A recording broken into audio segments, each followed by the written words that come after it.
अस्सलाम वालेकुम, बोल न्यूज़ खुश आमदीद। मैं हूँ शर्जील अरशद और मैं हूँ गौहर इशरत। हेडलाइंस अपने जानी बुलेटिन का आगाज करें। सबसे पहले आपको बताएं अहम खबर। Army chief field marshal Syed Asim Munir का अमरीका का सरकारी दौरा।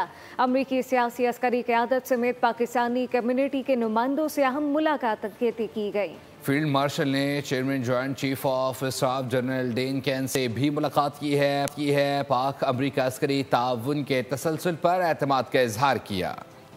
आर्मी चीफ का अमरीका का सरकारी दौरा, अमरीकी सियासी और अस्करी हुकाम से अहम मुलाकातें, पाक अमरीका अस्करी ताउन के तसलसल पर एतमाद का इजहार। ISPR के मुताबिक फील्ड मार्शल सैयद आसिम मुनीर ने टैंपा में CENTCOM commander general Michael E Kerala की रिटायरमेंट तकरीब में शिरकत की और इनकी खिदमात को खिराज तहसीन पेश किया। उन्होंने जनरल केरला की पाक अमरीका दो तरफा अस्करी ताउन के फरोग में किरदार की तारीफ की। एडमिरल ब्रैड कूपर को नई जिम्मेदारियां संभालने पर मुबारकबाद दी। ISPR के मुताबिक आर्मी चीफ ने chairman joint chief of staff general dean can say मुलाकात में बहामी पेशा वाराना दिलचस्पी के उमूर पर तबादला ख्याल किया। इस मौके पर उन्होंने जनरल डीन कैन को पाकिस्तान के दौरे की दावत दी। फील्ड मार्शल आसिम मुनीर ने दोस्त ममालिक के अस्करी सरबराहान से भी मुलाकातें की। पाकिस्तानी कम्युनिटी से खिताब में उन्होंने रोशन मुस्तकबिल पर एतमाद रखने और बैरून मुल्क मुकीम पाकिस्तानियों पर सरमायाकारी के फरोग में किरदार अदा करने पर जोर दिया। पाकिस्तानी कम्युनिटी ने मुल्क में तरक्की और ताउन जारी रखने के अज़म का इयादा किया।